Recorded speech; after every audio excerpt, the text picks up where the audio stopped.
दुर्गा मैया की जय।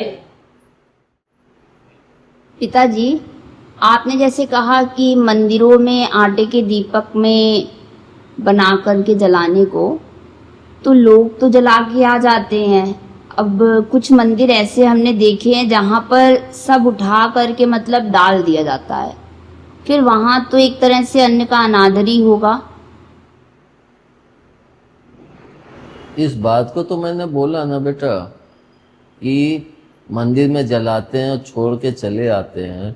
फिर वहाँ के जो लोग होते हैं सफाई कर्मचारी, जो भी माँ की सेवा के लिए वहाँ पे लगे हुए होते हैं, तो वे उसको उठा के जहाँ पे भी फूल वगैरह फेंकते हैं या जहाँ पे भी कूड़े में फेंक दिए या नाली में फेंक दिए, तो एक तरह से उस अन्न का अनादर करते हैं हम लोग।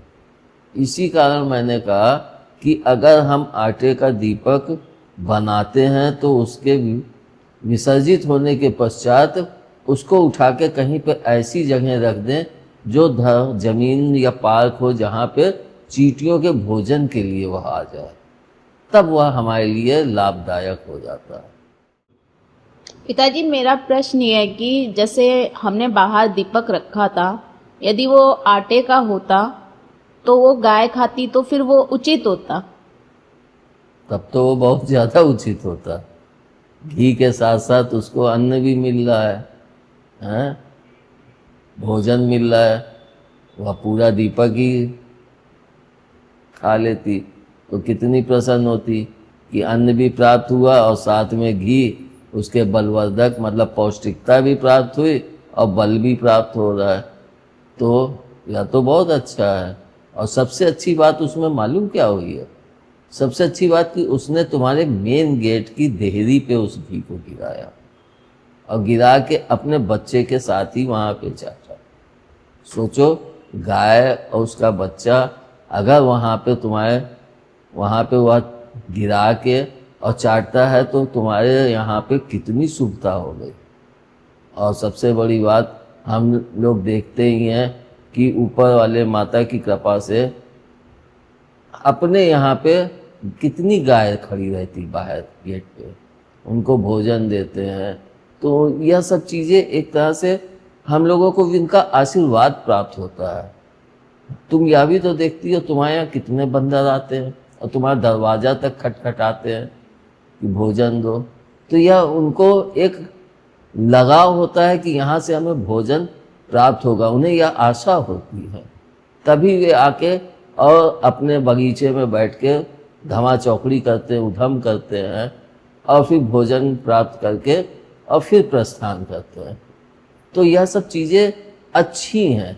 अगर हम इन चीज़ों को प्रयोग करते हैं तो एक तरह से हम प्राकृतिक का साथ भी दे रहे हैं और प्रभु के बनाए हुए सभी जीव जंतुओं का जितना हम उनका पेट भर सकते हैं, उनको भोजन दे सकते हैं, उतना ही हमें प्रभु की तरफ से भी आशीर्वाद प्राप्त होता है।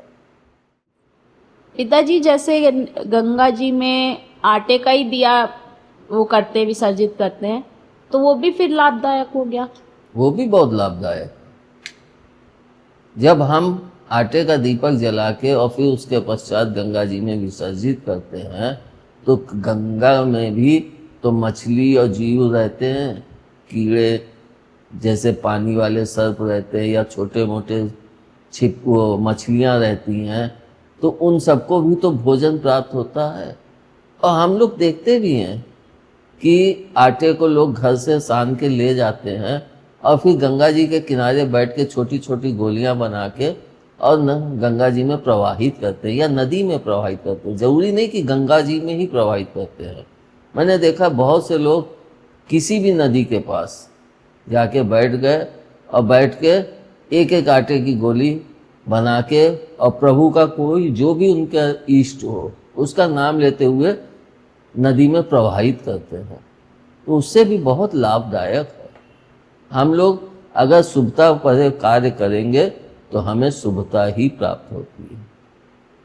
और पिताजी, जैसे कि न्यूबॉर्न बेबी हुआ तो उसकी मूल शांति की पूजा में, बराहा में या फिर नज़र वज़र उतारी जाती है, तो उसमें कुछ लोग दिया बना करके आटे का प्रयोग करते हैं, आटे की दिया बनाकर प्रयोग करते हैं, मतलब वो चीज़ सही है या नहीं? देखो, अगर हम नज़र उतारने में या उसमें प्रयोग करते हैं तो वह गाय को ना दें। अगर हम मैदान में डाल देते हैं तो चींटी वगैरह खाएं, नहीं तो वह वापस धरती में मिक्स हो जाती, मतलब समाहित हो जाती है। मैंने इसी कारण उस बेटी को कहा था कि यह अनिष्टकारी। इसका भी एक उदाहरण मैं देता हूँ। जब मेरी माँ बीमार थी, किडनी उनकी खराब हो गई थी, तो मेरे को एक ज्योतिषाचार्य थे, उन्होंने बताया थे, वो मेरे दोस्त ही, लेकिन ज्योतिष का उनको अच्छा ज्ञान था। तो उन्होंने मुझे बताया कि माता जी के बुध की महादशा चल रही है, और बुध की महादशा के कारण ही इनकी तबीयत वो हुई है। तो मैंने कहा उपाय क्या है? तो उन्होंने बताया कि या तो पूरा कमरा हरे रंग से वो कर दो, हरी लाइट जलाओ। तो मैंने कहा या तो संभव नहीं है, क्योंकि मैं रहता कानपुर हूँ और लखनऊ में मामा जी के यहाँ रुका था, तो वह तो चीज़ नहीं हो सकती थी। और क्या उसमें होता है? तो उन्होंने कहा कि हरा रंग ले लो खाने वाला और उसको पानी में घोल दो, और कोई भी हरी सब्जी, पालक है या वो है, हरी सब्जी ले लो और उसको तुम पकड़े रहो और उनसे उस पर जल डलवाओ, और उसके पश्चात उस हरी सब्जी को ले जाके गाय को खिला देना। और यह बात भी उन्होंने पहले ही कही थी कि गाय जल्दी खाएगी नहीं। तो जब मैं इस क्रिया को करके उसके बाद घर से बाहर निकलता था, क्योंकि घर में खिलाना तो उपयुक्त नहीं था, कल को कोई भी बात उठा सकता था, तो मैं उसको लेके बाहर जाता था गाय को खिलाने। तो मैं गाय को खिलाता था, वे सूंघ के चली जाती थी, वे उसको खाती ही नहीं थी। तब मैंने समझा कि देखो, हम लोगों को तो ज्ञान दिया है प्रभु ने, बोलने की शक्ति दी, सब दिया है, लेकिन एक गाय को कितनी क्षमता प्रभु ने प्रदान की है कि वह सूंघते ही पहचान ले रही कि यह अनिष्टकारी है, तो वह उससे दूर भागती थी, खाती ही नहीं थी। उसी लिए मैंने कहा है कि कोई ऐसा कार्य न करो कि हम किसी को दें, जीव या पशु को दें, तो उनके लिए हितकारी ना हो। जैसे कि मैंने कई लोगों को देखा है कि आटे की लोई बना के और अपने घर के परिवार के किसी व्यक्ति के ऊपर से उतार के और फिर गाय को खिला रहे, तो वे सोचते हैं इससे भला होता है। लेकिन एक चीज़ बताओ, अगर उससे भला होता तो तुम्हारी नज़र या जो भी अरैया बलैया जो भी उतार के गाय को तुम खिला रहे हो, तो उसके साथ तुम्हारी अच्छाइयाँ भी तो जाएंगी। क्या उनको तुम रोक लोगे? अगर धारा में अच्छी चीज़ें प्रवाहित होकर बह रही हैं तो उसमें बुरी चीज़ें भी तो प्रभावित होकर बहेंगी। तो यह सब चीज़ें उपयुक्त नहीं है। हाँ, आपको लोई खिलानी है, आटे की लोई में गुड़ रख के खिलाओ, वह बहुत हितकारी है, वह बहुत लाभदायक है। लेकिन हम नज़र उतार के खिलाते हैं, वह अहितकारी है। तो पिताजी ऐसी चीजों को क्या करें? गड्ढे में गाड़ दे या कैसी चीज़ों को? मतलब जैसे हमने आटे की दिया बनाई और नजर उतारी, तो उस आटे को हम गड्ढे खोद के उसके अंदर दबा दे कि जीव जंतु ना खाएं। पहली बात तो आटे की दिया से नज़र उतारी ही नहीं जाती, जो मैंने देखा है। बाकी मुझे उस पर नहीं ज्ञान है, लेकिन मैंने देखा है कि नज़र कुछ लोग फिटकरी को उतार के और तब अग्नि में प्रज्वलित करते हैं, कुछ लोग बत्ती बना के और फिर उसको जलती हुई बत्ती को 7 बार उतार के और सिंक में या नाली में बहते हुए में जल में उसको सबके नाम लेते हुए कि इनकी नज़र उनकी नज़र, वे उतारते हैं। कुछ लोग मिर्चा उतारते हैं, लेकिन आटे का दीपक बना के नज़र उतारते मैंने नहीं देखा है। अगर आटे का दीपक बनाकर नज़र उतारते हैं तो उसको कहीं पार्क में या मिट्टी में रख दो अगर जैसे गाय उस हरी सब्जी को नहीं खाती थी तो प्रभु ने चींटों को सबको वह ज्ञान प्रदान किया होगा, तो वे भी नहीं खाएंगी तो वह वापस पृथ्वी में ही समाहित हो जाएगी।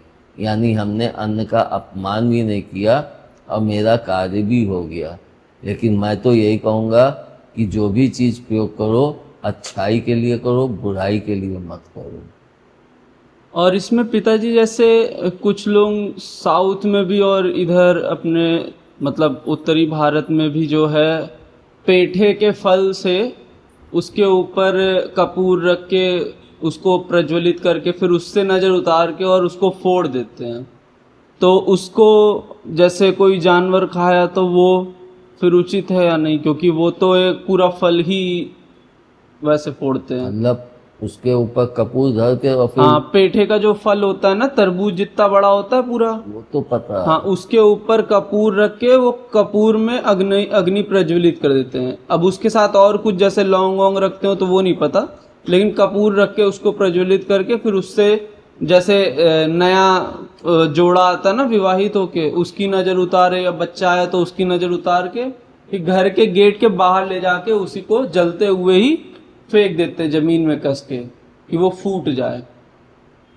जिस तरह से आप बता रहे हैं तो मुझे लगता है यह नज़र नहीं हुई, या उनके ऊपर से जो भी कह भी सकते हो, जो भी है अलाए बलाए वो लेके वहीं पे फोड़ दिए। एक तरह से वह बलि दे दी गई।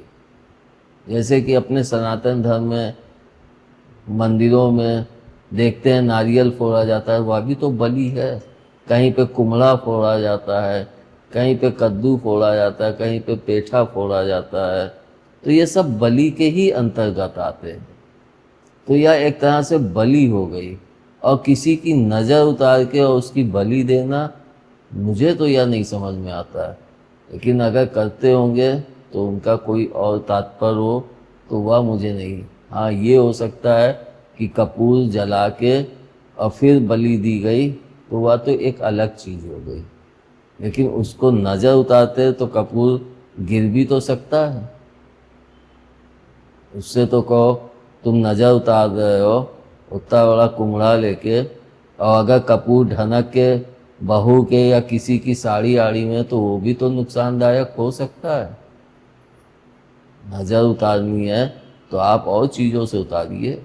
अब भाई उनके यहाँ का क्या सिद्धांत है या मुझे नहीं ज्ञात है, इसलिए मैं इस पे कोई भी बात नहीं कह सकता। कपूर जलाने का अर्थ तो एक चीज आपने पहले बताया था ना पिताजी की, जैसे कोई चीज में हम अग्नि प्रज्वलित करें तो उसमें जीवन प्रज्वलित हो गया। हाँ,